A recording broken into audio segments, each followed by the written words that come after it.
마치신 분, 완전한 깨달음을 얻으신 부처님들 가운데 가장 훌륭한 설법자인 당신께 경의를 표합니다.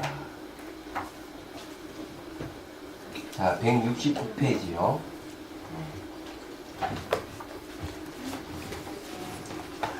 그 이제 앞에 했지만은 한 번 더 그 상기하는 입장에서 답한다 하는 부분에서 답. 행위란 것은 여러 가지 인연으로부터 생하여 그 실체가 없지만 거짓 이름으로 존재한다고 한 것이지 실제 하는 것은 아니다. 그러니 그대가 말한 바와 같지 않다. 왜 그런가? 자, 한문본 행위로 인하여 행위자가 존재하고 행위자로 인하여 행위가 존재한다. 행위가 이룩되는 이치는 이와 같아서 다시 어떤 다른 일은 없다. 산스크리트본 행위자는 행위에 연하며 행위는 그 행위자에 연하여 일어난다. 우리는 그것 이외에 다른 것으로부터 비롯되는 원인의 성립을 보지 못한다. 이게 굉장히 중요한 얘기예요. 우리는 어떤 행위를 하면은 행위하는 자가 있어서 행위를 한다. 이렇게 이제 생각을 다 하죠. 그러면서 행위자가 주체가 되고 행위는 그 이제 부속되는 걸로 생각합니다. 근데 여기서 얘기하는 건 뭔가 하면은 행위자가 있으려면 행위라는 게 있어야 되고 행위가 있으려면 행위자가 있어야 된다. 행위와 행위자는 서로 관계를 갖고 동등한 입장에서 얘기를 하고 있어요. 자, 거기에 또 청국스님 말씀 들어보죠. 행위란 미리 결정되어 있는 것이 아니며 사람으로 인하여 행위가 일어난다. 또 행위로 인하여 행위자가 있는 것이라서 행위자도 역시 결정되어 있지 않다. 행위가 있음으로 인하여 행위자라고 이름하는 것이다. 이 두 가지는 서로 화합함으로 인하여 성립될 수 있다. 행위와 행위자가 화합으로부터 정한 것이라면 그 자성은 없다. 자체 성품이 없기에 공하다. 공하다면은 정할 것도 없다. 다만 부모들의 생각과 분별을 따라서 행위도 있고 행위자도 있다고 설하는 것이다. 여기 아주 중요한 얘기겠죠. 자, 행위와 행위자. 예. 요 행위에 의해서 행위자가 있고 행위자에 의해서 행위가 있다. 이걸 뭐라는가 하면 서로 인연이 되는 것이죠. 서로 인연이 되는 것은 공하다. 공은 생이 없다. 좀 이렇게 되어 있습니다. 이 구조는 이렇게 되어 있어요.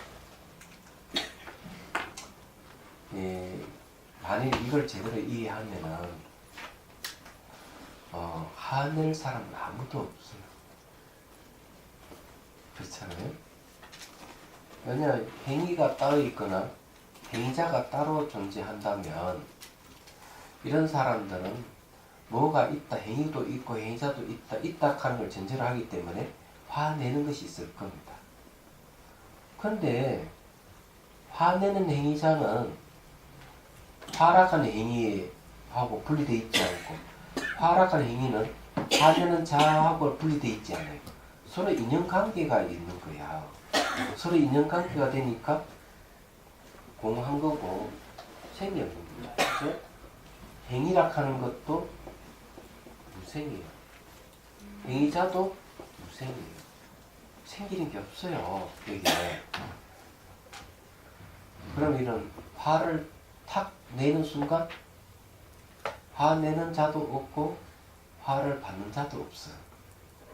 화를 아무리 내도 그건 상대적이기 때문에 그런 거죠. 얘기하자면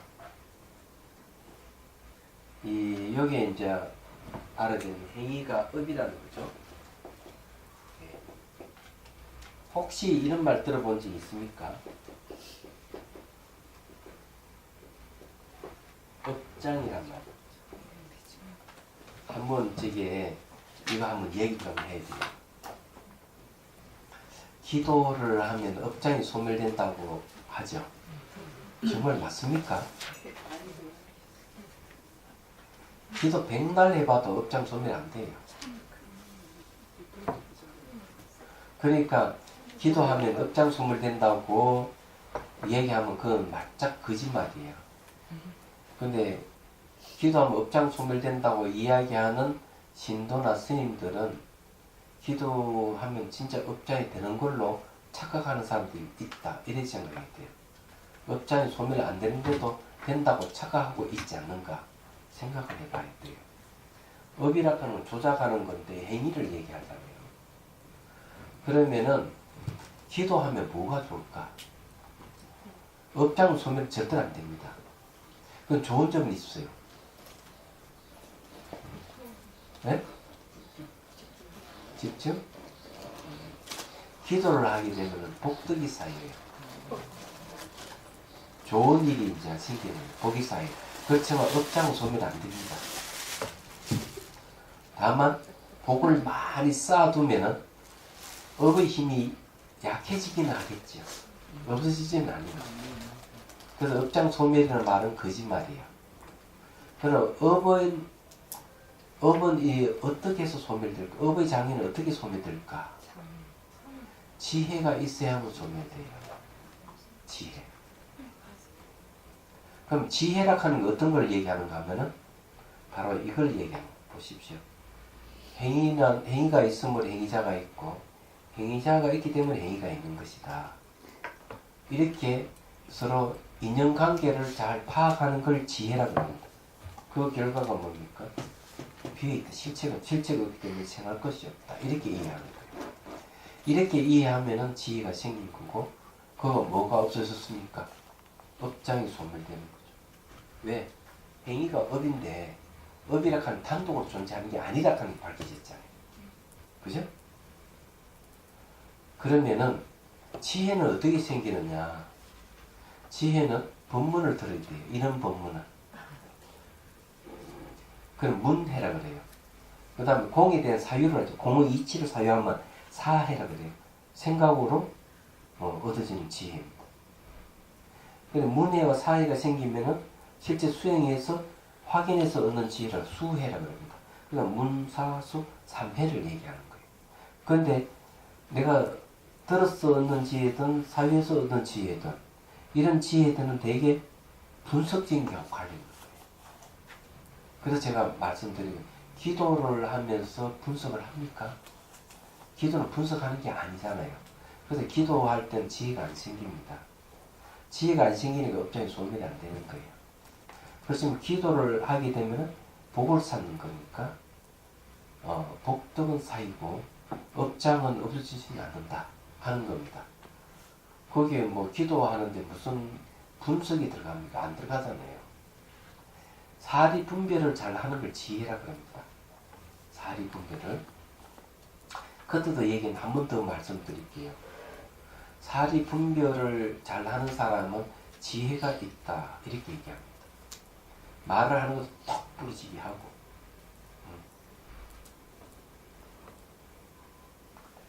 금선을 보살 어때? 말을 똑 부러지게 하고 정거호를 잘 나눕니까? 저는 그렇지 않은데 왜 그런 소리 많이 들어요. 그래? 네. 그러면 그 지혜가 있는 거예요. 자, 그래 사리 분별을 잘하는 건 지혜입니다. 그러니까 지혜도 또 세속에서 말하는 지혜는 두 종류가 있어요. 하나는 악지혜고 하나는 선지혜를 얘기합니다. 그러니까 악지혜는 뭐냐 얘기죠. 도덕적으로 나쁜 것이죠. 그 TV 보니까 그 산을 의지하고 있는 집은 또 좋은 집인가 봐. 도둑놈들이 항상 거기에 텐트를 치고 주위를 엿보다가 주인이 언제 들어오고 나간지 파악을 하고는 주인이 없는 새에 싹 가서 훔치는 거예요. 훔치는데 손에 진물을 안 남기게 장갑을 찌고 나올 때도 저게 신발 차고 안 남기기 위해서 신발을 벗고 나오는데 TV 나왔어요. 아시죠? 그건 괜히 지능범위를 하잖아요. 이런 건 악지혜라고 합니다. 지혜가 사리분별, 지혜는 있긴 있는데 나쁜 것이죠. 피해를 주니까. 선지혜는 뭔가 하면은 남에게 잘 베풀고 사리 분별이 분명하지만 이익이 되도록 하는 걸 얘기해요. 자기도 이익되지만 남에게도 이익될 수 있는 행동을 하면 선지혜가 되는 거예요. 그러면은 부처님 가르침은 다 악지혜가 아니고 선지혜를 얘기하는 거죠. 그 다음에 지혜의 내용은 그러면은 어떤 것이냐? 지혜의 내용. 불교에서 말하는 지혜의 내용은 어떤 것이냐? 이게 궁금하지 않아요? 궁금하죠? 모든 존재에 공통되는 것을 아는 것을 지혜라고 합니다. 모든 존재에 공통되는 걸 안다. 그럼 공통되는 게 어떤 거 한가 하면 어때요? 공통되는 게 어떤 게 있을까요? 그렇지, 무상. 어찌 그리 잘 알아? 예. 사람도 무상하고 집도 무상하고 다 무상해. 서울시도 무상하고 대한민국이 무상하고 일본, 중국, 지구에 있는 모든 나라, 지구 자체도 무상하게 변하고 또 태양계도 변하는 거예요. 변한다고 하는 이 모든 존재의 공통적인 모습은 바뀌지 않는 진리예요. 그걸 아는 걸 지혜라고 하는 거죠. 변하기 때문에 자 어때요? 무상? 예. 이 사이 아니지. 자, 무상 즉 뭡니까? 공. 변하기 때문에 내 자는 실제가 비어있다. 이렇게 공을 아는 걸 지혜라고 그래요. 그러면 또 요거는 뭐예요? 행위가 있으면 행위자가 있고 행위자가 있으면 행위가 있다 하는 인연이죠. 인연에서 공이 나온 건 뭐예요? 예. 인연적 공이죠. 야, 이걸 잘 무상적 공과 인연적 공을 잘 기억을 하십시오. 예. 그러면은 참회라고 할 때 참회에서는 업장 소멸이나 지혜가 오지 않을까요? 네. 참회를 하게 되면은 지은 제업장은 소멸됩니다. 참회를 하면 뉘우쳤기 때문에. 근데 그거는 참회하는 건 기도는 아니거든. 예. 근데 기도를 붙여서 하는 거지. 참회 기도를 하고. 그 우리 저기 템플 쓸 때 요거는 주제가 관상기도예요. 관상. 그럼 이해가 되시죠? 무슨 말인지를. 네. 예. 그래서 이제 이런 지혜가 생기야만 업의 장애가 없어져요. 요 업이라 하는 말은 조작한다는 뜻도 있어요.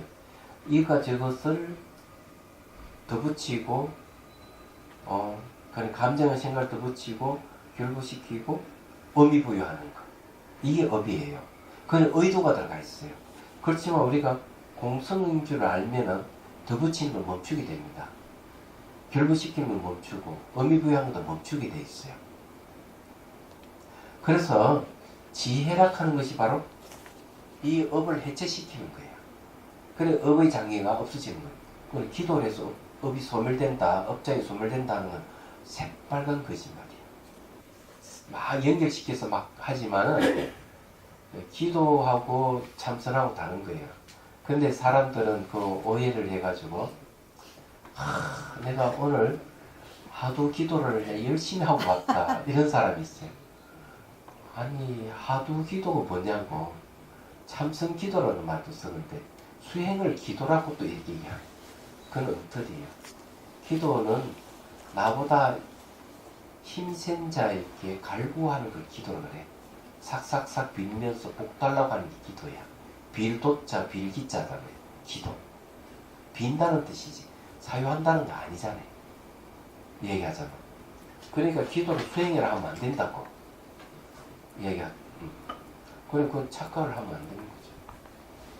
기도는 내가 원을 바라는 거죠. 나의 원을 나보다 힘센 자의 힘을 빌려서 원을 성취하기 위해서 하는 거잖아요. 거기에 무슨 지혜가 있어요? 없는데. 지혜는 법문을 들어야 생기는 거죠. 법을 사유하고. 그래서 내가 이게 기도는 수행이 아니다 이렇게 하면은 펄쩍펄쩍 뛰는 사람도 있더라고요. 기도는 수행이라고. 수행은 그렇게 비는 게 없어요. 관찰이죠, 관찰. 기도는 이렇게 비는 거잖아요, 이렇게.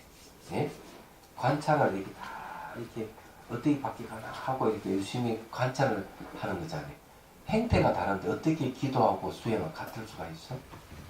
결부시킬 수는 있지.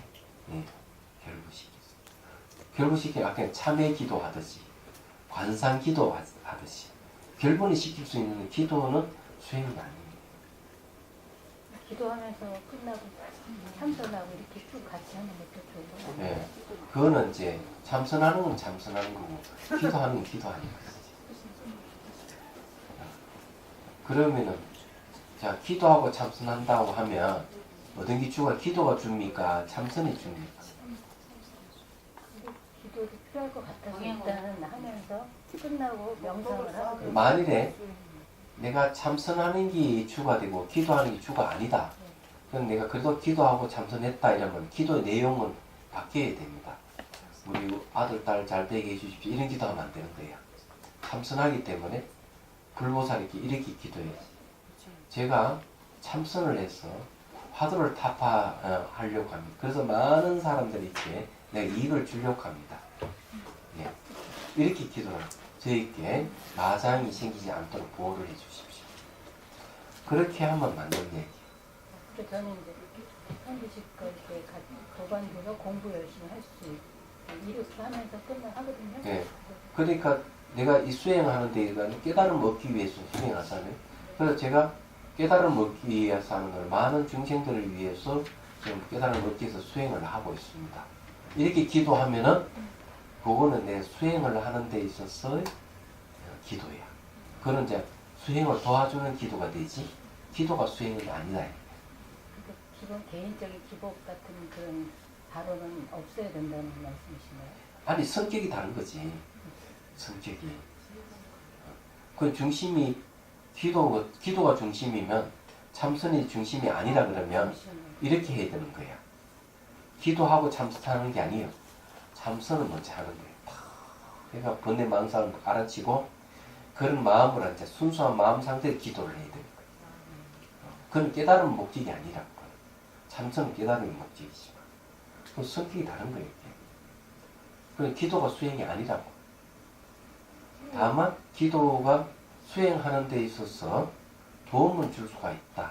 이건 가능하지만 기도가 수행이다 하는 건 왜냐하면 수행은 개정의 사막이 들어가잖아요. 그죠? 집중 명상이 정이고 분석 명상이 해잖아요. 그죠? 그 다음에 계율이 이제 바탕이 되는 거고. 안 그래? 그럼 기도 그게 있습니까? 집중 명상이 있습니까? 분석 명상이 있습니까? 없잖아요. 근데 기도를 왜 수행이라고 해요? 아니단 말이에요. 그래서 착각을 하시면 안 돼요. 그래 자꾸 이상하게 뭐 하도 기도했다, 참선 기도했다 이런 말을 하는 사람이 있으니까 이상한 거예요. 기도는 빌기자 빌도자 빈다는 뜻이에요. 내 밖에 불보살에게 빌어서 불보살의 힘을 빌려서 나의 원을 성취하는 거예요. 그는 참선이라는 수행한다 한 해강 관점 자기 안으로 보는 거죠. 기도는 바뀌지만 수행은 아니란 말이에요. 성격이 다른데. 그래서 이제 자꾸 기도를 수행이라고 자꾸 주장하는 사람은 지혜가 없는 사람입니다. 사리 분별 못하는 사람. 그런 스님도 있고 그런 신도들이 있는데 제발 그러지 말자 이게요. 같이 할 수는 있어. 받은 점검 하면서요. 네. 자기를 관하면서 하는 것도 괜찮아요. 이걸 가름 점검은 왜 하는데? 그 본인이 가름 점검은 왜 하는데? 점검하는 이유가 어디 있는데? 그래서 이제 한 일이 먹어봤죠. 습관적으로 하는 것 같아요 저희들이. 왜냐면 그냥 습이 하던 돼가지고. 버릇이 점검의 내용이 뭔데? 그냥 관세음보살을 하는 건데 그러면은 간신보살을 부르는 것은 간신보살이 기도하는 거잖아요. 그건 수행이 아니잖아요. 그죠? 그래 정건을 한다고 수행이라고 생각하면 안 되는 거죠. 목닥지고 정건을 하는 게 어떻게 수행이 될 수는 있을는지 모르지만 목적이 어디 있습니까? 기도에 있잖아요.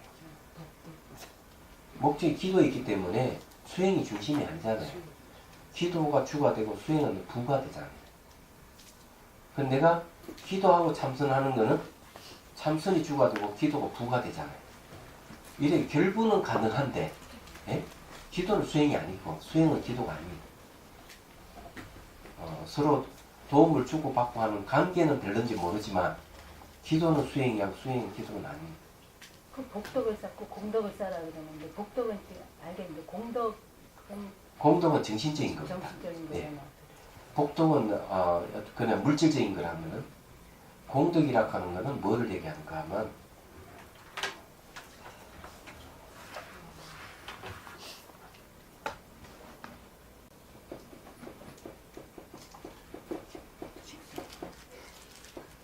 공덕은요 원인을 얘기합니다.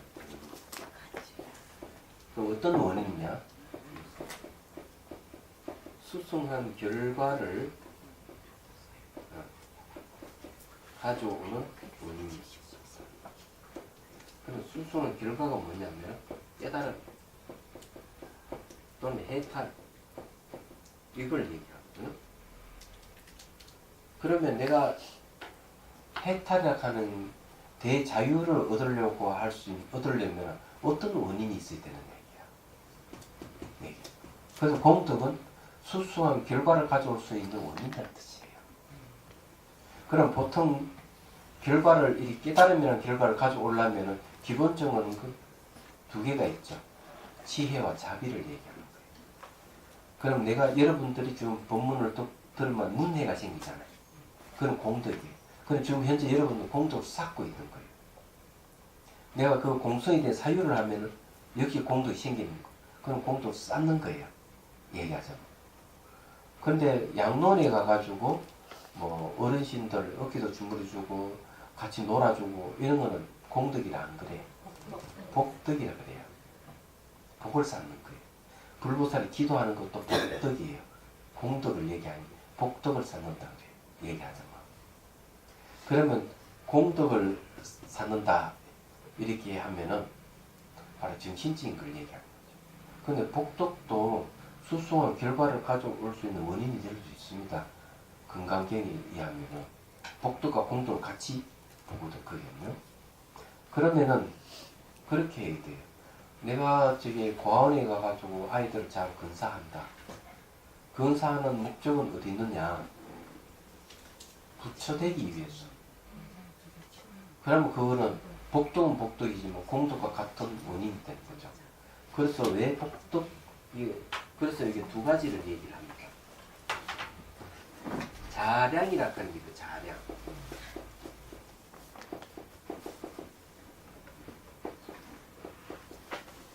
자량이라고 하는 요즘 말 식량이라는 뜻입니다. 식량. 식량이라는 뜻인데, 식량도 이제 두 개 이야기합니다. 네.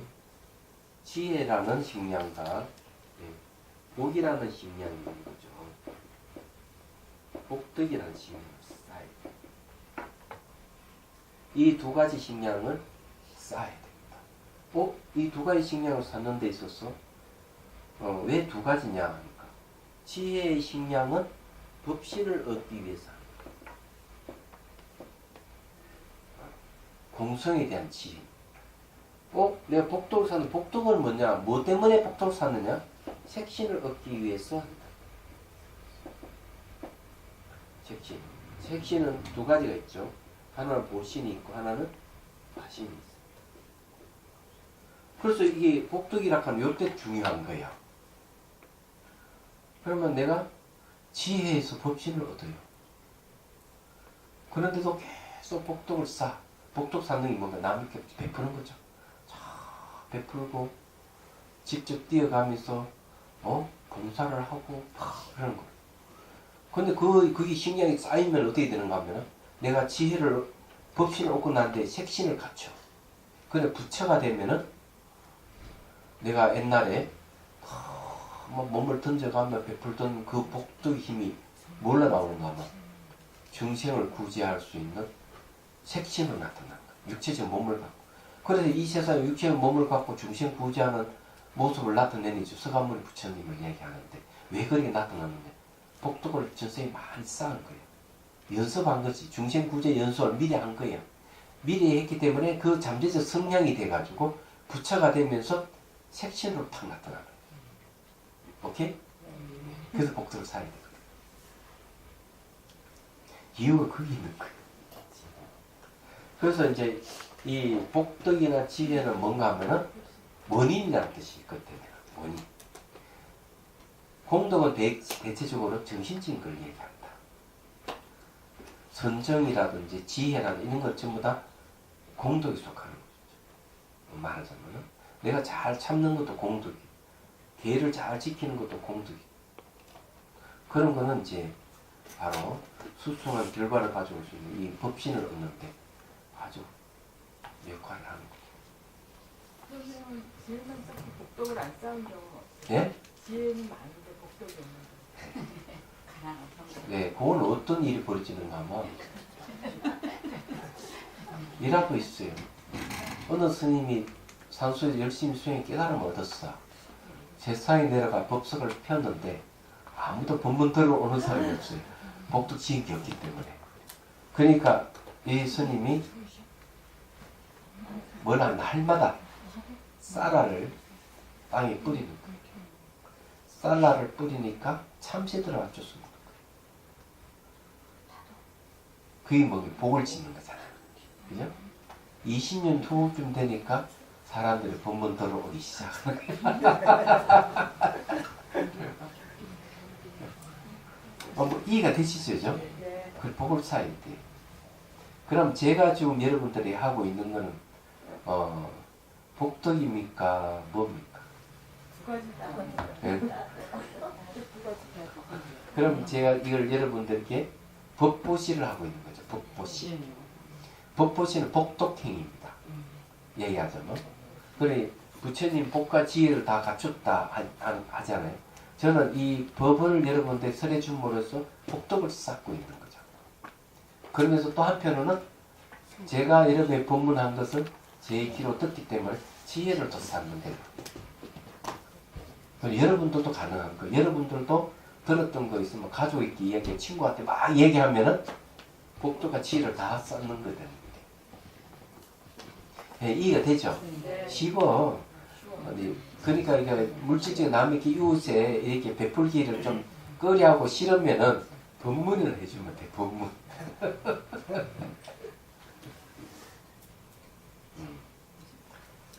자, 그러면 이제 이해가 됐으라 보고 넘어갑니다.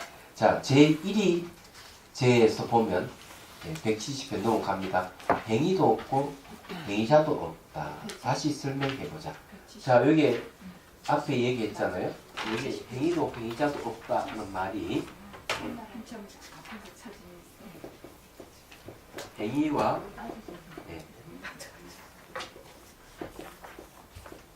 행위자가 있잖아요.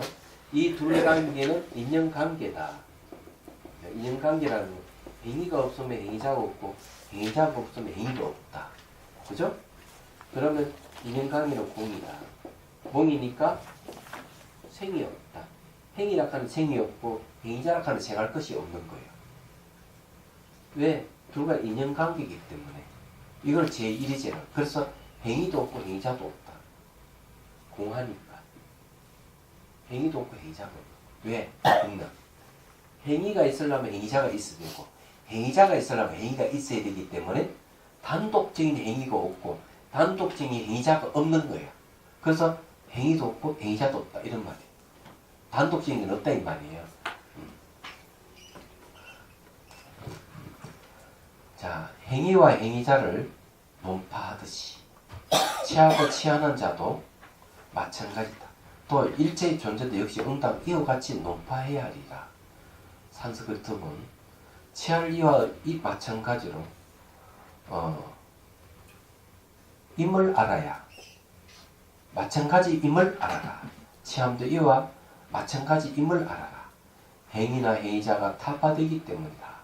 행위와 행위자에 의해서 나머지 존재들을 고쳐야 한다. 나머지 존재도 그거 같다. 자, 청목선님의 해설을 들어보죠. 마치 행위와 행위자가 서로 떨어질 수 없는 것과 같다. 자, 떨어질 수 없다면 행위 따로 없고 행위자 따로 없죠. 그러면 따로 행위가 생기는 거 없고 따로 행위자가 생기는 게 없죠. 비공이라는 거예요. 서로 떨어질 수 없기에 왜 따로 실체하지 않는다. 실체하지 않기에 자성이 없다. 취함과 취하는 자도 이와 마찬가지다. 내가 무엇을 취한다는 것은 오온을 말하며 취하는 자는 사람을 말한다. 이때 사람을 떠나서 오온이 있을 수 없고 오온을 떠나서 사람이 있을 수 없다. 그것은 다만 여러 가지 인연으로부터 생하는 것이다. 나머지 일체법도 치와 치자의 경우 마찬가지였어. 역시 응당 그렇게 논파되어야 하리 한다. 자, 여기서 경우 인연으로부터 생한다면은, 자, 생을 얘기할 때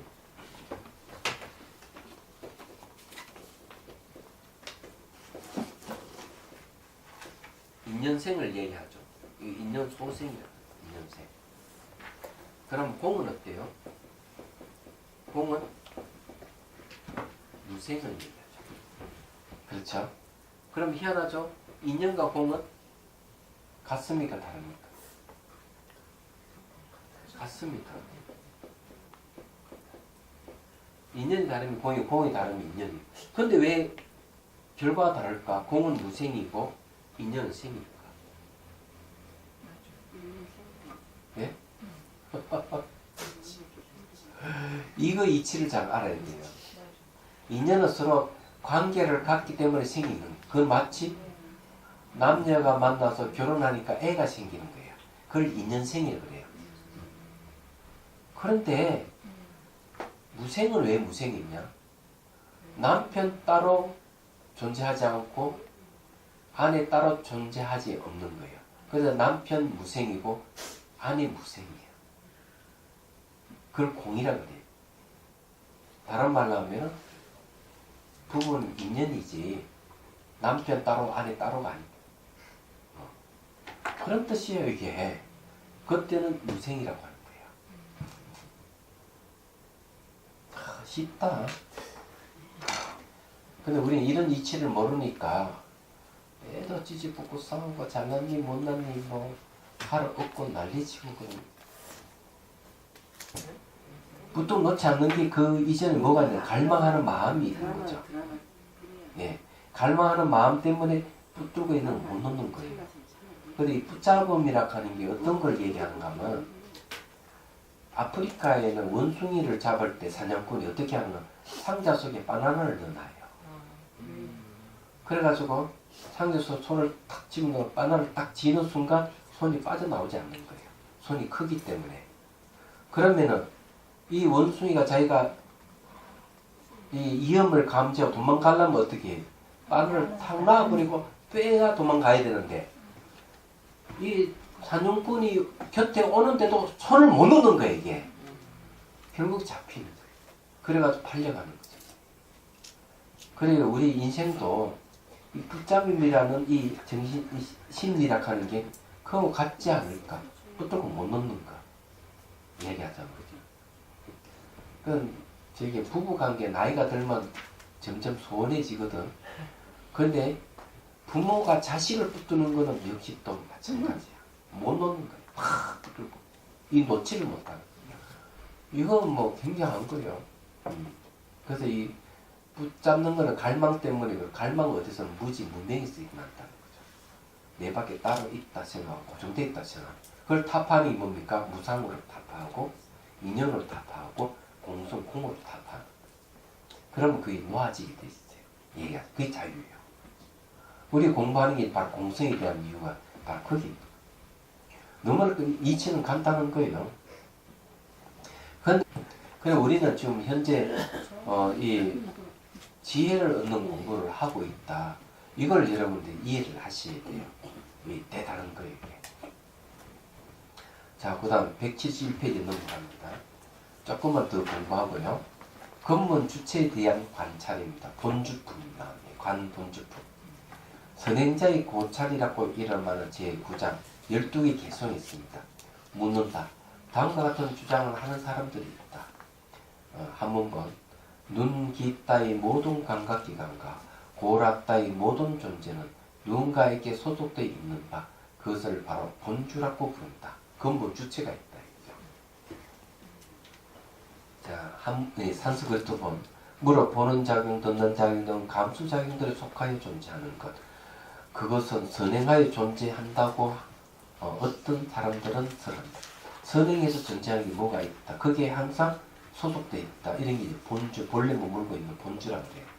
예, 근본 주체를 얘기하는 거죠. 근데 이런 사고방식은 어디서 온 것일까요? 본주가 있다고 하는 이런 사고방식은 기독교에서 말하는 창조주와 똑같은 이야기입니다. 인간이 있기 이전에 선행하는 존재는 하나님이 있다는 거죠. 똑같은 겁니다. 내용이. 그래 이해가 되시죠? 그럼 이런 사고방식이 어디서 비롯됐을까? 바로 원시 시대 때 원시인들이 자연을 대하면서 자연의 이 거대함을 위대함을 이제 발견하게 되죠. 자연의 이 위협으로부터 항상 자기 지키를 노력하다 보니까 자연에게는 그 이면에 뭐가 있다 생각합니다. 선행하는 이 자연 현상을 일으키는 뭐가 있다 생각하는 거죠. 그래서 발전하는 게 뭔가 하면은 창조주 사고방식이에요. 좀 미안하지만 창조주를 매개라는 종교는 그는 아주 원시시대 때 사고방식이 있다는 거죠. 그럼 원시시대 사고방식이 있는 것도 또 뭐가 있는 줄 아십니까?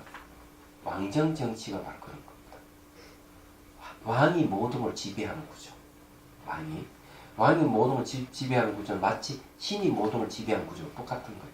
이것도 어디서 온 거죠? 원시시대 때 자연을 통해서 그 형성된 잠재의식의 발로예요. 얘기하잖아. 그럼 불교는 그런 게 있느냐? 없다. 그래서 불교야말로 완벽한 완전한 가르침을 쓰라는 그런 어떤 트라우마랑 그냥 창조주를 매개라는 종교는 다 트라우마가 있는 종교예요. 또 왕정정치를 주장하는 하나의 왕이 모든 걸 지배하는 이런 생각을 가지는 사람도 트라우마가 있다고 틀림없어요. 그런 사람은 아버지한테 매 맞고 살든지 안 그러면 지어 살든지 했던 그런 잠재적 성향이 있으니까 이 생에 와서도 더 받드는 뭐가 있어야 될 거야. 그러면은 그런 것 중에서 반발해서 나타나는 게 뭔 줄 아세요? 남성 위주의 문화에서는 집안에서 왕이 누구예요? 아버지예요. 얘기하잖아. 그래서 나온 게 여성 해방 운동이 등장하는 거예요. 말하자면. 근데 감히 말을 하면 여성 해방 운동을 하는 사람들은 다 차별주의자들입니다. 분명히 알아야 돼요. 여성 해방 운동을 하는 사람이 왜 차별주의자인 줄 아세요? 그 이유는 이런 거예요. 여자의 상대가 남자이기 때문에 차별주의자라는 거예요. 그래서 만일 문화가 남성 위주의 문화로서 계속 된다면은 여성을 차별하는 문화가 있고요. 시대가 바뀌어가지고 어느 순간 여성이 주도하는 문화로 싹 바뀌면은 남성 차별의 문화가 생깁니다. 그래서 여성 운동하는 사람들은 다 차별주의자라는 거예요. 그래서 모계 사회는 남자는 별 볼 일 없고 여자가 다 주도하잖아요. 그래서 이거는 평등하게 보려면 어떻게 해야 되는가 하면은 남자 입장에서 여자를 보거나 여자 입장에서 남자를 보는 행태를 버려야 됩니다.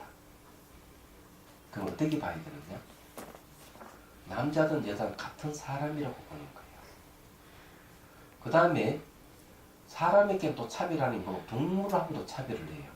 그걸 일단 그 금강경에서 아상, 인상, 중생, 수사상은 인상이 그겁니다. 나는 인간이고 너는 동물이다 이래 보는 거예요. 그러면 인간과 동물은 차별을 되는 겁니다. 그런데 인간과 동물을 평등하게 보려면 어떻게 봐야 되느냐? 지금 시대에는 남녀 불평등이 많이 해소된다고 하지만 동물과 인간을 차별하는 건 엄청나게 차별을 많이 하고 있거든요. 그런 것 중에 하나가 사람들은 시도 때도 없이 고기를 먹잖아요. 그런 거 보면 알 수가 있는 거거든요. 근데 이것도 바꾸려면 뭘로 봐야 되는가 하면 동물도 인간하고 똑같은 거 있다 하는 걸 발견해야 돼요. 자, 동물도 기억하고 감정이 있고 생각할 줄 알고 고통을 느껴요. 이거는 이 네 가지는 인간하고 똑같은 겁니다. 그러면 이 네 가지가 있다 하는 뭐가 마음이 있다는 거죠. 마음. 그럼 어떻게 해야 됩니까? 동물하고 인간하고 평등하게 보려면 같은 마음을 가진 존재로 보는 거죠. 그래서 불교에서는 유정이란 말이 있습니다. 유정. 유정이라 하는 정이 있다는 말은 사람에게 한정해서 하는 얘기가 아니라는 뜻입니다. 그렇게 보면은 이제 마음을 가진 자는 불성이 있고 불성을 가진 자는 반드시 부처가 된다 이렇게 얘기하죠. 그럼 동물도 부처가 될 수가 있는 거예요. 이렇게 보면은 이제 남녀 평등, 동물 사람 평등이 되는 거예요. 얘기하자면 이게 이제 뭔가 하면은 바로 이 중론에서 얘기하는 공의 가르침이에요. 근데 여기서 본주라는 말을 쓰면 어떻게 되느냐? 이거는 선행하는 존재를 얘기합니다. 선행하는 존재 본래 머물고 있다. 이게 뭔가 하면은 창조주의 개념하고 똑같은 겁니다. 그래서 인도에서는 옛날에는 창조주를 매개하는 종교도 있지만은 영구 불멸하는 실제를 근거로 하는 종교도 있는 거예요. 그런 철학파가 생긴 거예요. 얘기하자면. 그래서 그런 경우 전부 다 원시 시대 때의 사고방식이고 원시 시대 때 윤물이라고 하는 걸 빨리 알아야 돼요. 그래서 여기서 좀 중론에서 지적하는 것은 그것을 딱 지적을 하는 거예요. 지금 얘기하자면. 자, 172페이지. 만일 근본 주체, 본주가 없다면 눈 따위의 법을 소유한 놈은 누구이겠는가? 그러므로 미리 본주가 있는 것임을 알아야 한다. 산스크리트어는 왜냐하면 지금 존재하지 않는 존재에 있어서 보는 작용 등이 도대체 어떻게 존재할 수 있겠는가? 그러므로 확립되어 있는 그 존재가 그것들에 선행하여 존재한다. 이 말은 보고 듣고 하는 것은 보고 듣게 하는 뭐가 주재하는 실체가 있다 이 말이에요. 선행하는 뭐가 있어서 그래 보고 듣고 하는 게 아니냐 이렇게 얘기를 하는 거죠. 그래 이런 거는 잘못됐다 그런 겁니다. 이런 사고방식을 가진 사람들은 다 차별주의자들입니다. 선행하는 건 무엇을 전제로 하게 되면 문제가 생기죠.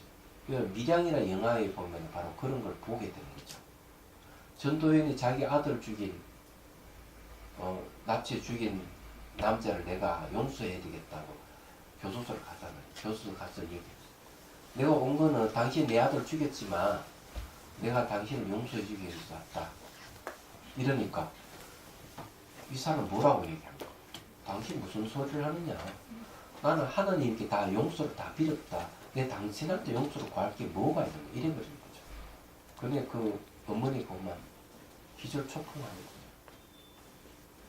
그 영화의 주제가 바로 그것을 포맷으로서 이루어진 영화예요. 그러니까 그 말은 뭔가 하면은 내가 아무리 죄를 지어도 하나님께 회개 한번 해보면 다 용서가 된다는 거죠. 이런 사고방식을 가진 사람은 뭔가 하면 내 앞에 선행하는 존재가 있다. 그게 하나님, 그 사람이에요. 선행하는 존재를 딱 내세우면 온갖 부정부패 다 저지를 수가 있다. 온갖 나쁜 짓 다 해. 그래서 회개 한 번은 끝나버린다는 거예요. 이랬을 때는 사회는 아주 혼란에 빠지고 파괴되는 일이 벌어지는 거죠. 지금 현재 IS가 판치는 것도 그런 사방식이 있습니다. 선행하는 것을 전제로 해서 일어나는 사건이에요. 대표적인 폭탄 테러 같은 것도 왜 생기느냐 하면은 폭탄 테러를 할 사람을 줄일 수가 있어요. 그래서 신문에 뭐가 나왔는데 인터뷰가 딱 나왔습니다.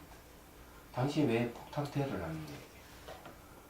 내가 폭탄을 짊어지고 저걸 무찌르고 많이 죽이면 죽일수록 내가 천국에 태어나고 그만큼 안락이 좀 얼마나 좋냐. 그리고 천국은 이쁜 여자들도 많다 그러는데 내가 이렇게 적을 많이 죽였어. 내가 이렇게 선행을 해가지고 하늘에 태어나면 내가 복나고 물인데 얼마나 좋냐 이게야. 이건 도저히 말도 안 되는 이야기잖아요. 말도 안 되는 이야기인데도 내가 죽어서 천국 간다는 그 말에 전부 다 목을 매고 있는 거예요. 그래서 자기 목숨을 기껏 내놓는 거예요. 이게 폭탄되어야 될 내용입니다. 얘기하잖아. 그래서 이것도 뭘 전제로 하는가? 그럼 천국은 누가 만드는 얘기야? 창조신이 만들지. 얘기하잖아. 그래서 이런 선행하는 것이 뭐가 있다고 하면은 문제가 생긴다는 걸 얘기해. 지금 현재 이 중론에서 얘기하는 내용, 그 내용을 좀 담고 있는 거예요. 이게 옛날에 벌써 2세기 때 지어진 이 논문이잖아요. 2세기 때 지어졌지만 그때 인도에서는 이런 많은 철학파라든 종교가 있었답니다. 그래서 늘 문제가 됐기 때문에 이게 나오는 거예요. 얘기하잖아. 다른 게 아닙니다. 그래서 사람 바르게 살아야 돼요. 이 정견이 바로 서 있어야 돼. 그렇지 않으면 항상 문제가 일어날 수가 있어. 자, 그 다음에 개송에서 눈, 귀, 따의 모든 감각기관에 관한 것은 눈, 귀, 코, 혀, 몸, 목숨 등의 모든 기관들을 일컫는 것이고 괴로움과 즐거움 따위 모든 존재라 하는 것은 세 가지 이렇게 받아들인 감각, 즉 고통스러운 느낌, 좋은 느낌, 든든한 느낌과 상상, 생각, 기억 등의 심법과 심수법을 일컫는 것이다. 심수법이라고 하는 심리를 얘기합니다. 예, 심법에 소속되는 심리를 심수법이고요. 어떤 이론가들은 눈 따위 존재가 있기 이전에 먼저 근본 주체라는 것이 있어서 이 근본 주체 본주에서 기인하여 눈 따위 온갖 감각기관이 발현된다고 한다. 그러나 만일 본주라는 게 없다면 몸이나 눈 따위 모든 감각기관들은 무엇에 바탕을 두고 펼칠 수 있겠느냐? 이 사람이 좀 묻는 사람이 주장하는 그런 얘기예요. 바로 보고 듣고 하는 것은 이 뒤에 이렇게 선행하는 어떤 근본 주체가 없으면 어떻게 보고 듣고 할 수가 있겠냐. 그렇기 때문에 뒤에 선행하는 근본 주체가 있어서 생각 같은 뭐가 있어서 보고 듣고 생각하고 움직이게 하지 안 했냐. 이렇게 얘기해줘. 그래 답한다. 이제 대답은 하는 거예요. 자, 한 문본. 만일 눈 따위 기관과 고락 따위 법을 떠나서 미리 근본 주체가 존재한다면 무엇으로 그것을 알 수 있겠느냐? 반문하는 거죠. 한문, 산스크리트본 보는 작용, 듣는 작용 등 감수 작용 등에 선행하여 확립되어 있는 존재. 그것은 그럼 어떻게 인지되겠는가? 당신이 나에게 질문했으니까 그런 게 있다고 하니까 그걸 어떻게 알 수가 있지? 하고 되묻는 거죠. 야, 제가 얘기했죠. 사기 분별 잘하는 게 지혜가 있다 이랬는데 내도 학교에 가서 선생님 말씀만 듣고 말 한마디 질문 못하는 학생이라면은 어떻게 되겠는데? 그건 인생 끝난 거랑 마찬가지예요. 얘기하자. 그렇기 때문에 학생은 항상 선생님 질문할 줄 알아야 돼. 여기도 질문하잖아. 그거 어떻게 인지할 수 있습니까? 대묻잖아요. 이게 필요해요. 그래서 절에서는 이 강사에게 강의를 받기 전에 논강을 해요. 논강. 둘러 앉아가지고 경전을 펴놓고 또는 논서라든 어록을 펴놓고 그 내용에 대해서 계속 논의를 하는 거죠. 논의를 해가지고는 그 다음날 저녁에 논의를 하고 아침에는 어떻게 하는가 하면 이제 글을 한번 쭉 새기고 그 다음 논의했던 것을 한 스님이 대표해서 논의에서 풀리지 않는 부분을 강사 스님께 질문을 하는 거예요. 질문하면 강사 스님이 그에 대해서 답변을 해주는 거예요. 그런데 강사 스님이 보고 이 구절에 무슨 질문이 와야 되는데 질문이 안 왔다 이러면 이놈들 전에 농강하라고 뒤집어 짰구나. 야단을 치는 거지. 알고. 그런데 언제부턴가 출가자들이 농강도 제대로 하지 않고 질문도 없어져 버렸어. 그래서 제가 뭘 했는 줄 아세요? 산통을 만들어가. 산통 아시죠? 점치는 산통. 그래서 그 대나무대에다 전부 다 이름을 다 적었어. 딱 되면 질문하시오 하면 질문 안 하면은 제가 산통을 흔듭니다. 그냥 당첨되는 사람 스님 딱 보고 탁 지목을 해서 아무개 스님이 이 내용에서 이 구절이 어떤 뜻인지 한번 이야기를 해보십시오. 그렇게 해서 한 3개월 지나야만 아 하면 하고 당 맞아 들어가요. 그때부터 막 이 학위생 밤 12시까지 도서관에서 안 나오고 그 책을 보고 연구를 하고 자기 질문 떨어지면 대답 못하면 망신을 생각하니까 대개 출가자들이 대학을 졸업하고 오기 때문에 머리는 다 있거든. 그러니까 이게 체면구기가 싶어서 그렇게 열심히 하는 거예요. 얘기하자면. 그래서 이제 교육을 시켰는데 이게 여기서 딱 질문하잖아요. 아 그래 이딱 하는 그건 뭐야? 당시 한번 이야기해 보시오. 이렇게 얘기를 하는 거죠. 자, 요 구절만 이야기하고 끝내도록 하죠. 청목스님 해설입니다. 만일 눈 따위의 존재와 고락 따위의 존재를 떠나서 미리 근본 주체가 존재한다면 무엇으로 그것을 설명할 수 있으며 무엇으로 그것을 알 수 있겠느냐. 예를 들어 항아리나 의복 따위 바깥 사물은 눈 따위 감각기관은 그 존재를 알 수 있고 마음 안에서 일어나는 일은 괴로움과 즐거움 따위의 감각기관으로 알 수 있는데 말이다. 경계는 설하듯이 부서질 수 있는 색의 특성이고 받아들일 수 있는 것은 감수작용의 특성이며 알아채는 것은 의식의 특징이다. 그런데 그들은 눈, 귀, 고, 락 따위를 떠나 미리 본주가 존재한다고 말하는데 무슨 특징으로 그 존재를 알 수 있어 그런 법이 존재한다고 설하는 것이냐. 그렇죠. 고락을 아는 것은 감수작용 알잖아요. 뭘 알아차니 마음에서 다 아는데 따로 뭐 세울 게 뭐가 있어서 세우느냐. 그런 이상한 주장을 하지 말아라 하는 논박을 하는 것이죠. 그러니까 또 이 가만히 있으면 안 되죠. 또 묻는 것이죠. 자, 이 물으면 다음 시간에 이제 이걸 묻도록 하죠. 그냥 오늘 내용이 재밌는 건 많이 있는데 굉장히 어려운 거 많아요. 행위와 행위자는 행위가 있으므로 행위자가 있고 행위자가 있으므로 행위가 있는 것이지 행위 따로 있고 행위자가 따로 있는 건 아니다. 그래서 그럴 때 행위와 행위자는 서로 인연관계를 갖고 있기 때문에 독립된 개체로서는 공이다. 공이니까 무생이다. 그러니까 행위라 하는 게 생기는 게 없고 행위자라 하는 따로 생기는 게 없다. 왜? 관계를 갖고 있기 때문에. 그래서 이건 인연적 공을 얘기합니다. 그 다음에 이제 본주품에 얘기하는 내용은 뭔가 하면은 보고 듣고 하면 반드시 선행하는 뭐가 있어 보게 하고 듣게 하는 뭐가 있다. 그리고 보통 이제 고정불멸이 잘하고 주장하는 것이죠. 그런 게 있다는 걸 전제로 해서 질문을 하지만은 결국 용수보살이 하는 이야기가 무슨 이상한 소리를 하느냐. 보고 듣고 하는 거는 전부 다 대상이 있고 또 보는 주관이 있으면 보고 듣고 하는 것이 저절로 일어난다. 거기에는 고락이라 하는 감수하는 거 알아차리는 것은 시기에서 마음에 의해서 다 이루어지는 건데 그 외에 따로 뭐가 있다고 주장하는 것이 이상하지 않느냐 하고 논박하는 거죠. 다음에 강의 내용은 더 재밌으실 거라고 생각합니다.